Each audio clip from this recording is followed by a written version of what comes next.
Good evening, all. We are joined by India's greatest athlete of all time, the only Indian to win an individual gold medal in Olympics, Mr. Abhinav Bindra. Welcome, Mr. Abhinav Bindra. It's indeed an absolute honor and privilege to have you in our pre Olympic show. Thank you so much for taking the time and joining us.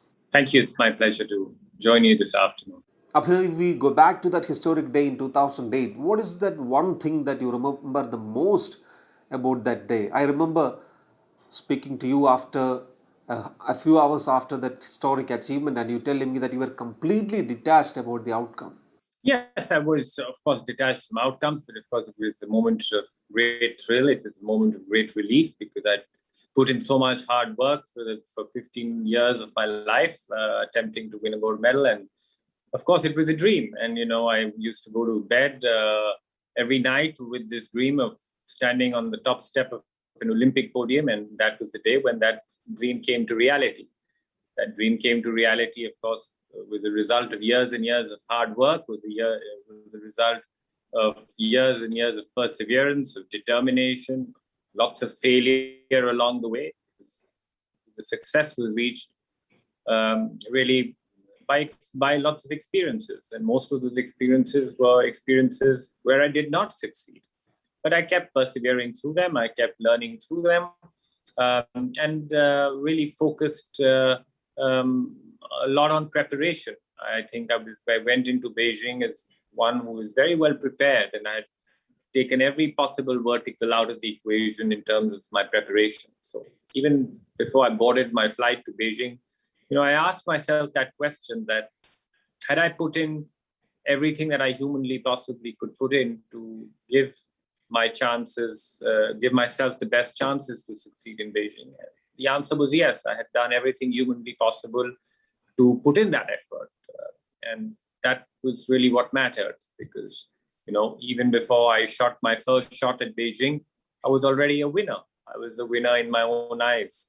And I think that gave me great security. It gave me great comfort, because, I perhaps had to, whatever the result of the Olympic competition that day, I would have had to face all of you and people maybe for an hour after that, but I would have had to confront myself for the rest of my life. And there I was already a winner, because I had my own self-respect, because I had worked hard and I put in everything that I possibly could. So that led to that detachment, but that led to also a great amount of security from within, that no matter what, I've done all that I could. You competed in 5 Olympics from Sydney to Rio. Which edition has taught you the most? Each game is very different. I think my approach to each game was completely different. I competed in 5, as you said, but my approach to each of those endeavors and Olympic campaigns was completely different, because circumstances changed. Most importantly, of course, the environment also changed, but most importantly, I kept changing. I kept evolving as a person. My body kept changing, but also my mind kept changing. My mindset kept changing. So what worked in Sydney did not work in Beijing, in Athens, and so on and so forth. It was the quest of adaptability. It was the quest of continuing to learn.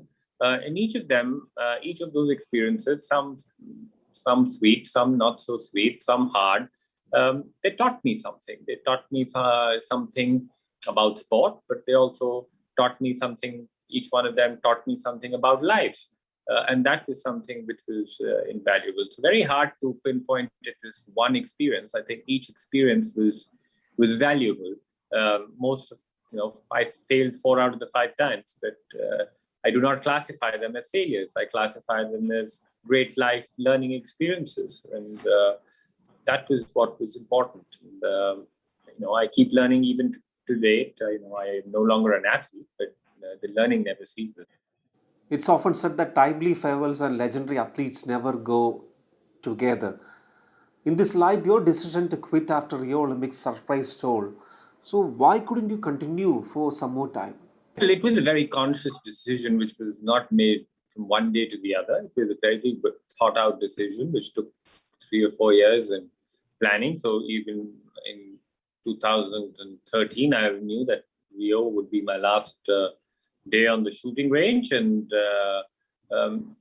I'd spent 20 years of my life devoted and dedicated to this sport, which is a fairly long period of time. And of course, priorities have changed, and priorities at that point of time also changed.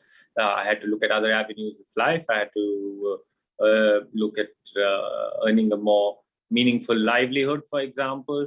Though those areas became more of a priority. But I was also aging. I was also aging as an athlete, and I think there is tremendous amount of talent that is available in India. I could have perhaps carried on, as you said, for another few years, but I think it was just the appropriate time to go, and I think it was the appropriate time to leave, because I knew that I perhaps could not push myself harder. I perhaps could not contribute so much more to this quest. So I think it was a well thought out decision. So my transition from out of sport was rather smooth, because it's not the gold medals we look for or the achievements we look for as closure to an athlete's career. What we look at as closure to an athlete's career is the absence of regret.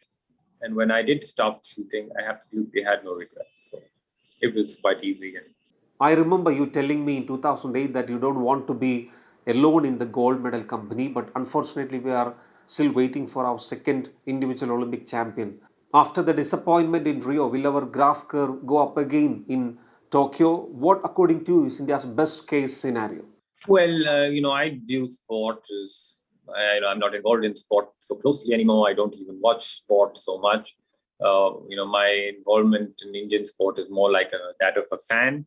And as a fan, I remain very hopeful going into these games. I think the hype around many of our athletes is not just hype. I think it's very real, because never before in our history have we had so many athletes going into an Olympic game, starting out as world number one, starting out as world number twos, starting out as favorites at the games. It's never happened in our history.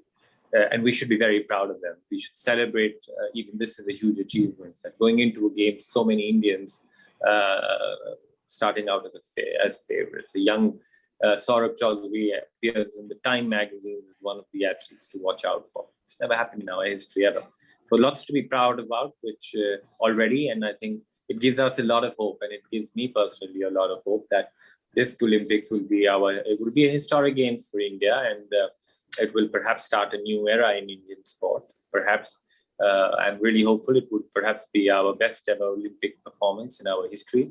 And it should include multiple gold medals as well. Thanks a lot, Abhinav Bindra, for this opportunity. Thank you very much. Thank you. Bye-bye.